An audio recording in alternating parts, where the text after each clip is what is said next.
Classmate! Kakanta ko!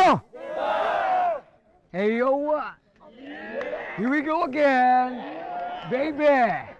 Baragal na na-meet ko, yo! Mabigat yung meron, man!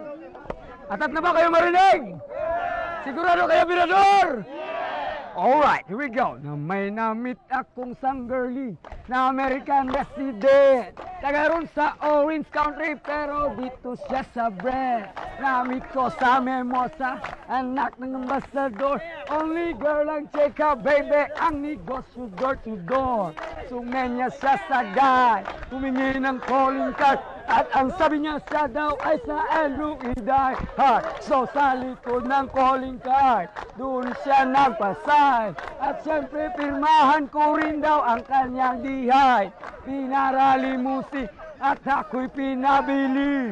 Kinuha calling card at nilagay sa kanyang dibdib.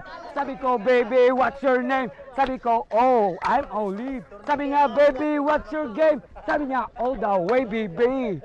Si Olive ay aking sinamari, pero siya'y bitin pa rin. Siya'y bitin pa rin.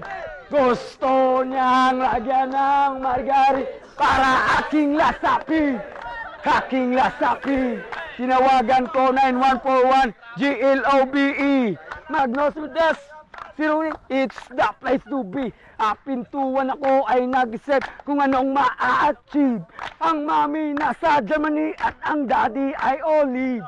Ang pusa niya Siberian at ang aso niya Pitbull. Tinur niya ako sa bahay at sa loob may swimming pool. Ang tindi talaga ng bahay kasi may elevator.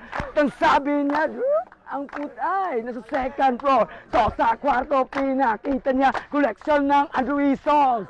Pinakita rin koleksyon ng mga tatang. Sabi niya, don't make two jokes. Ang gusto na just a break. Ayaw niya na niyayate. Tosina submarine. Si Oli ay aking sinamari. Pero siya'y bitin pa rin. Siya'y bitin pa rin. Gusto niya lagyan ng magarin. Para aking lasapi. Aking lasapi. Guess what? You know that night. Padayon sa mga manlalakbay ng panata. Mandirigma ng ating mga salita at prinsipyo.